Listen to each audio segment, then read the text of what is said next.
ইতিহাসের সোনালী পাতায় যেসব মনীষীদের নাম স্বর্ণাক্ষরে লিপিবদ্ধ আছে, সুলতান নুরুদ্দিন জঙ্গি রহমতুল্লাহ আলাই ছিলেন তাদের অন্যতম। আল্লাহ প্রেমে তার অন্তর ছিল কানায় কানায় পরিপূর্ণ। তিনি ছিলেন একজন ন্যায়পরায়ণ আল্লাভীরু শাসক।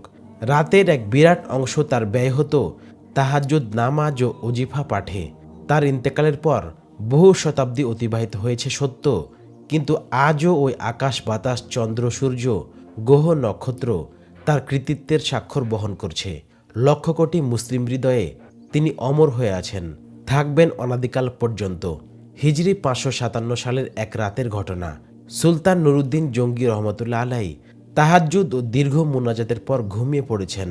চারিদিক নীরব নিস্তব্ধ, কোথাও কোনো সাড়া শব্দ নেই।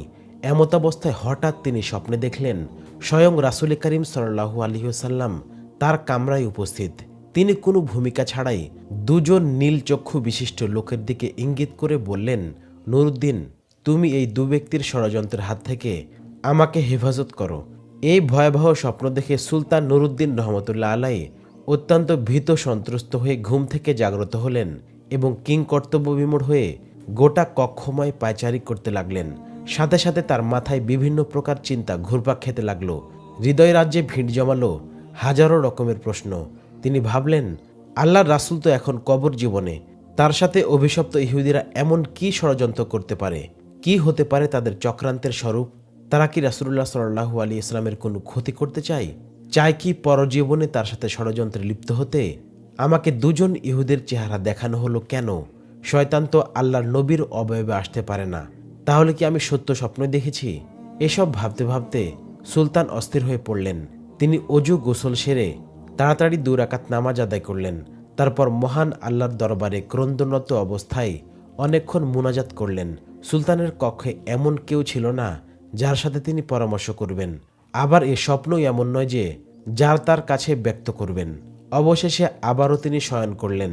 দীর্ঘ সময় পর যখনই একটু ঘুমের ভাব এলো, সঙ্গে সঙ্গে এবারও তিনি প্রথমবারের ন্যায় নবী করিম সাল্লাল্লাহু আলাইহি ওয়াসাল্লামকে স্বপ্নে দেখলেন। তিনি তাকে পূর্বের ন্যায় বললেন, নুরুদ্দিন, এই দুই ব্যক্তির চক্রান্ত থেকে আমাকে রক্ষা করো। এবার নুরুদ্দিন জঙ্গি রহমতুল্লাহ আলাই আল্লাহ আল্লাহ বলতে বলতে বিছানা থেকে উঠে বসলেন। তারপর কোথায় যাবেন, কি করবেন, কিছুই ঠিক করতে না পেরে দ্রুত অজু গোসল শেষ করে মুসল্লায় দাঁড়িয়ে অত্যন্ত ভীত সন্ত্রস্ত অবস্থায় 2 রাকাত নামাজ আদায় করলেন এবং দীর্ঘ সময় অশ্রুসিক্ত নয়নে দোয়া করলেন। রাতের অনেক অংশ এখনো বাকি। সমগ্র পৃথিবী যেন কি এক বিপদের সম্মুখীন হয়ে নিঝুম হয়ে আছে। কি এক মহা বিপর্যয় যেন পৃথিবীর বুকে সংগঠিত হতে যাচ্ছে। কঠিন বিপদের ঘনঘটা যেন চতুর্দিকে ছড়িয়ে পড়ছে। তিনি মুখ তুলে আকাশপানে তাকালেন। মনে হলো স্বপ্নে দেখা ওই দুজন লোক যেন তাকে ধরার জন্য দ্রুত গতিতে ধেয়ে আসছে। তিনি সেই চেহারা দুটোকে মনের মণিকোঠা থেকে সরাবার বহু চেষ্টা করলেন, কিন্তু কিছুতেই তা সম্ভব হলো না। শেষ পর্যন্ত নিরুপায় হয়ে সুলতান নুরুদ্দিন রহমতুল্লাহ আলাই চোখ মুখ বন্ধ করে আবারও তন্দ্রাবিভোর হয়ে শুয়ে পড়লেন। শোয়ার পর তৃতীয়বারও তিনি অনুরূপ স্বপ্ন দেখলেন। এবার রাসূলে মকবুল সাল্লাল্লাহু আলাইহি ওয়াসাল্লাম তাকে সম্বোধন করে বলছেন, নুরুদ্দিন, আল্লাহ পাক ইচ্ছা করলে এই লোক দুটোকে মুহূর্তের মধ্যে কঠিন শাস্তি দিয়ে ধ্বংস করে দিতে পারেন, কিন্তু এমনটি তিনি করবেন না, কারণ এমতাবস্থায় বিশ্ববাসীর নিকট মূল রহস্যটি চিরকালের জন্য অনুদ্ঘাটিতই থেকে যাবে। আমি চাই তুমি তাদেরকে এমন দৃষ্টান্তমূলক শাস্তি দিবে যা কিয়ামত পর্যন্ত আগত মানব জাতির জন্য একটি নজির হয়ে থাকবে। বিশ্ববাসী জানুক আল্লাহর রাসূলের সাথে বেয়াদবির শাস্তি এমন কঠিন, মর্মন্তুদ ও নির্মমই হয়ে থাকে। নুরুদ্দিন, তুমি আর বিলম্ব করো না। দীর্ঘদিন যাবৎ এরা আমার সাথে চরম বেয়াদবি করে আসছে। রাসূলুল্লাহ সাল্লাল্লাহু আলাইহি ইসলামের বক্তব্য শেষ হওয়ার পর সুলতান নুরুদ্দিন রহমতুল্লাহ আলাই ক্রন্দনরত অবস্থায় বিছানা পরিত্যাগ করলেন। এবার তার দৃঢ় বিশ্বাস জন্মালো যে নিশ্চয় প্রিয় নবী সাল্লাল্লাহু আলাইহি ইসলামের রওজা মোবারক কোনো না কোনো মহাবিপদের সম্মুখীন হয়েছে। তিনি তড়িৎ গতিতে অজু গোসল সেরে ফজরের নামাজ আদায় করলেন। নামাজ শেষে প্রধানমন্ত্রী জালালউদ্দিন মৌসুলির নিকট গমন করত গোপনীয়তা রক্ষার প্রতিশ্রুতি দিয়ে স্বপ্নের বিবরণ শোনালেন এবং এই মুহূর্তে কি করা যায় এ ব্যাপারে সুচিন্তিত পরামর্শ চাইলেন। জালালউদ্দিন মৌসুলি স্বপ্নের বৃত্তান্ত অবগত হয়ে বললেন, হুজুর, আপনি এখনো বসে আছেন। নিশ্চয়ই প্রিয় নবীর রওজা মোবারক কোনো কঠিন বিপদের সম্মুখীন হয়েছে, তাই এই বিপদ থেকে উদ্ধার করার জন্য বারবার তিনি আপনাকে স্মরণ করছেন। অতএব আমার পরামর্শ হলো, সময় নষ্ট না করে অতি সত্বর মদিনার পথে অগ্রসর হন। সুলতান নুরুদ্দিন রহমতুল্লাহ আলাইহি আর কাল বিলম্ব করলেন না। তিনি 16,000 দ্রুতগামী অশ্বারোহী সৈন্য এবং বিপুল ধন সম্পদ নিয়ে বাগদাদ থেকে মদিনা অভিমুখে রওনা হলেন। রাত দিন সফর করে 17তম দিনে মদিনা পৌঁছলেন এবং সৈন্যবাহিনী সহ গোসল ও অজু সেরে 2 রাকাত নফল নামাজ আনতে দীর্ঘ সময় ধরে মোনাজাত করলেন। তারপর সৈন্যবাহিনী দ্বারা মদিনা ঘেরাও করে ফেললেন এবং সঙ্গে সঙ্গে আদেশ জারি করে দিলেন যে বাইরের লোক মদিনায় আসতে পারবে, কিন্তু সাবধান, মদিনা থেকে কোনো লোক বাইরে যেতে পারবে না। সুলতান নুরুদ্দিন জঙ্গি রহমতুল্লাহ আলাইহি জুম্মার খুতবা দান করলেন এবং ঘোষণা দিলেন, আমি মদিনাবাসীকে দাওয়াত দিয়ে একবেলা খানা খাওয়াতে চাই। আমার অভিলাষ সকলেই যেন এ দাওয়াতে অংশগ্রহণ করে। সুলতান মদিনাবাসীকে আপ্যায়নের জন্য বিশাল আয়োজন করলেন এবং প্রত্যেকের নিকট অনুরোধ করলেন মদিনার কোনো লোক যেন এ দাওয়াত থেকে বঞ্চিত না হয়। নির্ধারিত সময়ে খাওয়া দাওয়া শুরু হলো। প্রত্যেকেই তৃপ্তি সহকারে খানা খেল। যারা দূর দূরান্ত থেকে আসতে পারেনি তাদেরকেও শেষ পর্যন্ত ঘোড়া ও গাধার পিঠে চড়িয়ে আনা হলো। এভাবে প্রায় 15 দিন পর্যন্ত অগণিত লোক শাহী দাওয়াতে শরিক হওয়ার পর সুলতান জিজ্ঞাসা করলেন, আরও কেউ অবশিষ্ট আছে কি? তাহলে তাদেরকেও ডেকে আনো। এই নির্দেশের পর সুলতান বিশ্বস্ত সূত্রে অবগত হলেন যে আর কোনো লোক দাওয়াতে আসতে বাকি নেই। এ কথা শুনে তিনি সীমাহীন অস্থির হয়ে পড়লেন। চিন্তার অথৈসাগরে হারিয়ে গেলেন তিনি। ভাবলেন, যদি আর কোনো লোক দাওয়াতে শরিক হতে বাকি না থাকে তাহলে সেই অভিশপ্ত লোক দুজন গেল কোথায়? আমি তো দাওয়াতে শরিক হওয়া প্রতিটি লোককেই অত্যন্ত গভীরভাবে পর্যবেক্ষণ করেছি, কিন্তু কারো চেহারায় তো স্বপ্নে দেখা লোক দুটোর চেহারার সাথে মিলল না। তাহলে কি আমার মিশন ব্যর্থ হবে? আমি কি ওই কুচক্রী লোক দুটোকে গ্রেপ্তার করে দৃষ্টান্তমূলক শাস্তি দিতে সক্ষম হব না? এসব চিন্তায় বেশ কিছুক্ষণ তিনি ডুবে রইলেন। তারপর আবারও তিনি নতুন করে ঘোষণা করলেন, আমার দৃঢ় বিশ্বাস মদিনার সকল লোকদের দাওয়াত খাওয়া এখনও শেষ হয়নি। অতএব সবাইকে আবারও অনুরোধ করা যাচ্ছে, যারা এখনও আসেনি তাদেরকে যেন অনুসন্ধান করে দাওয়াতে শরিক করা হয়। এ কথা শুনে মদিনাবাসী সকলে এক বাক্যে বলে উঠল, হুজুর, মদিনার আশেপাশে এমন কোনো লোক বাকি নেই যারা আপনার দাওয়াতে অংশগ্রহণ করেনি। তখন সুলতান নুরুদ্দিন বলিষ্ঠ কণ্ঠে বললেন, আমি যা বলেছি ঠিকই বলেছি, আপনারা ভালো করে অনুসন্ধান করুন। সুলতানের এই দৃঢ়তা দেখে লক্ষাধিক জনতার মধ্যে এক ব্যক্তি হঠাৎ করে বলে উঠল, হুজুর, আমার জানা মতে 2 জন লোক সম্ভবত এখনও বাকি আছে। তারা আল্লাহওয়ালা বুজুর্গ মানুষ, জীবনে কখনো কারো কাছ থেকে হাদিয়া তোহফা গ্রহণ করেন না, এমনকি কারো দাওয়াতেও শরিক হন না। তারা নিজেরাই লোকদেরকে অনেক দান খয়রাত করে থাকেন, নীরবতায় অধিক পছন্দ করেন, লোকসমাজে উপস্থিত হওয়া মোটেও ভালোবাসেন না। লোকটির বক্তব্য শুনে সুলতানের চেহারায় একটি বিদ্যুৎ চমক খেলে গেল। তিনি কাল বিলম্ব না করে কয়েকজন লোক সহকারে ওই লোক দুটির আবাসস্থলে উপস্থিত হলেন। তিনি দেখলেন, এ তো সেই 2 জন যাদেরকে স্বপ্নে দেখানো হয়েছিল। তাদেরকে দেখে সুলতানের 2 চোখ রক্তবর্ণ ধারণ করল। তিনি জিজ্ঞাসা করলেন, কে তোমরা? কোথা থেকে এসেছ? তোমরা সুলতানের দাওয়াতে শরিক হলে না কেন? লোক দুটো নিজের পরিচয় গোপন করে বলল, আমরা মুসাফির, হজের উদ্দেশ্যে এসেছিলাম। হজ কার্য সমাধা করে জিয়ারতের নিয়তে রওজা শরীফে এসেছি, কিন্তু প্রিয় নবী সাল্লাল্লাহু আলাইহি ওয়াসাল্লামের প্রেমে আত্মহারা হয়ে ফিরে যেতে মন চাইল না। তাই বাকি জীবন রওজার পাশে কাটিয়ে দেওয়ার নিয়তেই এখানে রয়ে গেছি। আমরা কারো দাওয়াত গ্রহণ করি না। এক আল্লাহর উপরে আমাদের পূর্ণ আস্থা, আমরা তারই ওপর নির্ভরশীল। ইবাদত ও পরকালের চিন্তায় বিভোর থাকায় আমাদের কাজ। কুরআনে পাক তিলাওয়াত, নফল নামাজ ও ওজিফা পাঠেই আমাদের সময় শেষ হয়ে যায়। সুতরাং দাওয়াত খাওয়ার সময়টা কোথায়? উপস্থিত জনগণ তাদের পক্ষ হয়ে বলল যে, হুজুর, এরা দীর্ঘদিন যাবৎ এখানে অবস্থান করছে, এদের মতো ভালো লোক আর হয় না। সবসময় দরিদ্র, এতিম ও অসহায় লোকদের প্রচুর পরিমাণে সাহায্য করে। তাদের দানের ওপর অত্র অঞ্চলের অনেক লোকের জীবিকা নির্ভর করে। সুলতান নুরুদ্দিন লোকদের কথা শ্রবণ করে লোক দুটোর প্রতি পুনরায় গভীর দৃষ্টিতে তাকালেন। অত্যন্ত সূক্ষ্মভাবে তাদের পা থেকে মাথা পর্যন্ত পর্যবেক্ষণ করলেন। এতে আবারও তিনি নিশ্চিন্ত হলেন, এরা তারাই যাদেরকে তিনি স্বপ্নে দেখেছিলেন। এবার সুলতান জলদ গভীর স্বরে তাদেরকে বললেন, সত্য কথা বলো, তোমরা কে, কেন, কি উদ্দেশ্যে এখানে থাকছ?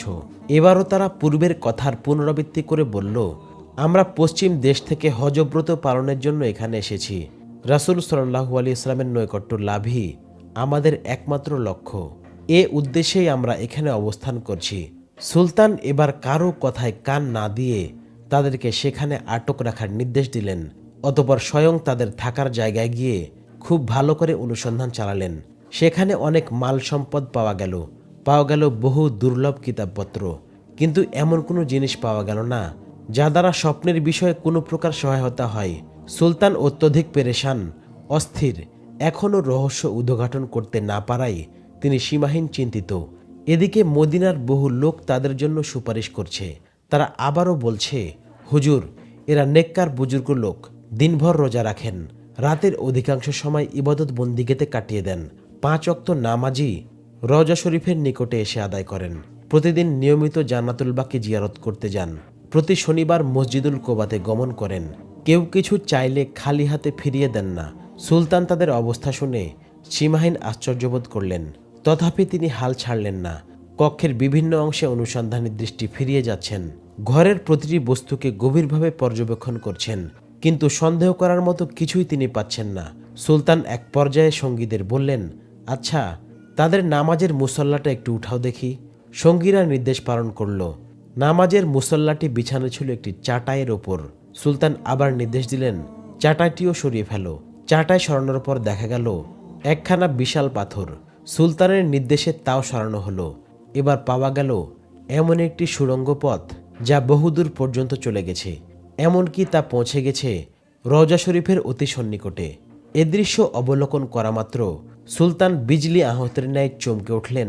অস্থিরতার কালো মেঘ ছেয়ে যায় তার সমস্ত হৃদয় আকাশে, ক্রোধে লাল হয়ে যায় গোটা মুখমণ্ডল। অবশেষে লোক দুটোকে লক্ষ্য করে ক্ষিপ্ত ক্রুদ্ধ সিংহের ন্যায় গর্জন করে ঝাঁঝালো কণ্ঠে বললেন, তোমরা পরিষ্কার ভাষায় সত্যি কথাটা খুলে বলো, নইলে এক্ষুনি তোমাদের যন্ত্রণাদায়ক শাস্তির সম্মুখীন হতে হবে। বলো, তোমরা কে? তোমাদের আসল পরিচয় কি? কারা কি উদ্দেশ্যে তোমাদেরকে এখানে পাঠিয়েছে? সুলতানের কথায় তারা ঘাবড়ে গেল। কঠিন বিপদ সামনে দেখে আসল পরিচয় প্রকাশ করে বলল, আমরা ইহুদি। দীর্ঘদিন যাবৎ আমাদেরকে মুসল শহরের ইহুদিরা সুদক্ষ কর্মী দ্বারা প্রশিক্ষণ দিয়ে প্রচুর অর্থ সহকারে এখানে পাঠিয়েছে। আমাদেরকে এজন্য পাঠানো হয়েছে যে আমরা যেন যে কোনো উপায়ে মুহাম্মদ সাল্লাল্লাহু আলাইহি ওয়াসাল্লামের শবদেহ বের করে ইউরোপীয় ইহুদিদের হাতে হস্তান্তর করি। এই দুরূহ কাজে সফল হলে তারা আমাদেরকে আরও ধন সম্পদ দিবে বলে প্রতিশ্রুতি দিয়েছে। সম্পদের লোভেই আমরা এই কঠিন কাজে হাত দিয়েছি। সুলতান বললেন, তোমরা তোমাদের পরিকল্পনা বাস্তবায়নের জন্য কি পদ্ধতি অবলম্বন করেছিলে? কিভাবে তোমরা কাজ করতে? তারা বলল, আমাদের নিয়মিত কাজ ছিল রাত গভীর হলে অল্প পরিমাণ সুড়ঙ্গ খনন করা এবং সাথে সাথে ওই মাটিগুলো চামড়ার মশকে ভর্তি করে অতি সন্তর্পণে মদিনার বাইরে নিয়ে ফেলে আসা। আজ দীর্ঘ 3 বছর যাবৎ এ মহাপরিকল্পনা বাস্তবায়নের কাজে আমরা অনবরত ব্যস্ত আছি। যে সময় আমরা রওজা মোবারকের নিকট পৌঁছে গেলাম এবং সিদ্ধান্ত গ্রহণ করলাম যে 1 সপ্তাহের মধ্যে বিশ্বনবীর লাশ বের করে নিয়ে যাব, ঠিক সে সময় ধরে আমাদের মনে হলো আকাশ যেন ভেঙে টুকরো টুকরো হয়ে যাচ্ছে, জমিন যেন প্রচণ্ড ভূমিকম্পে থরথর করে কাঁপছে, যেন সমগ্র পৃথিবী জুড়ে মহাপ্রলয় সংঘটিত হচ্ছে। অবস্থা এতটাই শোচনীয় রূপ ধারণ করল, মনে হলো সুড়ঙ্গের ভিতরেই যেন আমরা সমাধিস্থ হয়ে পড়ব। এ অবস্থা প্রত্যক্ষ করে ভীত সন্ত্রস্ত হয়ে আমরা কাজ বন্ধ করে রেখেছি। তাদের বক্তব্যে সুলতানের নিকট সবকিছুই পরিষ্কার হয়ে গেল। তাই তিনি লোক দুটোকে নজিরবিহীন শাস্তি দেওয়ার ব্যবস্থা গ্রহণ করলেন, যাতে ভবিষ্যতে আর কেউ এমন দুঃসাহস দেখাতে না পারে। তিনি মসজিদ হতে অর্ধ মাইল দূরে একটি বিশাল ময়দানে 20 হাত উঁচু একটি কাঠের মঞ্চ তৈরি করলেন। সাথে সাথে সংবাদ পাঠিয়ে মদিনা ও মদিনার আশপাশের লোকদেরকে উক্ত ময়দানে হাজির হওয়ার নির্দেশ প্রদান করলেন। নির্ধারিত সময়ে লক্ষ লক্ষ লোক উক্ত মাঠে সমবেত হল। সুলতান নুরউদ্দিন রহমতুল্লাহ আলাই অপরাধী লোক দুটোকে লৌহ শিকলে আবদ্ধ করে মঞ্চের উপর বসালেন। তারপর বিশাল জনসমুদ্রের মাঝে তাদের হীন চক্রান্ত ও ঘৃণ্য তৎপরতার কথা সবিস্তারে উল্লেখ করলেন। সুলতানের বক্তব্য শ্রবণ করে লোকজন বিস্ময়ে হতবাক হয়ে গেল। তারা এই ঘৃণ্য ষড়যন্ত্রের দৃষ্টান্তমূলক শাস্তি দাবি করল। সুলতান বললেন, হ্যাঁ, এদের শাস্তি দৃষ্টান্তমূলকই হবে। তিনি লোকদেরকে বিপুল পরিমাণ লাকড়ির সংগ্রহের নির্দেশ দিলেন। তারপর লক্ষ জনতার সামনে সে দুজন ইহুদিকে মঞ্চের নিম্নভাগে আগুন লাগিয়ে পুড়ে ভস্ম করে ফেলেন। কোনো কোনো বর্ণনায় আছে সেই আগুন নাকি দীর্ঘ 11 দিন পর্যন্ত জ্বলছিল। অতঃপর তিনি বিপুল পরিমাণ অর্থ ব্যয় করে 1000 মণ সীসা গলিয়ে রওজা শরীফের চতুর্পাশে মজবুত প্রাচীর নির্মাণ করে দেন, যেন ভবিষ্যতে আর কেউ প্রিয় নবীজির কবর পর্যন্ত পৌঁছতে সক্ষম না হয়। অতঃপর তিনি কায়মনোবাক্যে আল্লাহ পাকের শুকরিয়া আদায় করলেন এবং তাকে যে এত বড় খেদমতের জন্য কবুল করা হলো সেজন্য সপ্তাহকালব্যাপী আনন্দাশ্রু বিসর্জন দিলেন। ইতিহাসের পাতা থেকে অবগত হওয়া যায় যে সুলতান নুরুদ্দিন ইন্তেকাল করলে ওসিয়ত মোতাবেক তার লাশকে রাসূলুল্লাহ সাল্লাল্লাহু আলাইহি ওয়াসাল্লামের রওজা শরীফের অতি নিকটে দাফন করা হয়। সূত্র তাফসিরে জওহারি, আন নাজরু ফি গায়াতিল মাকসুদ ফি ইফসাদিল ইয়াহুদ, পৃষ্ঠা 390।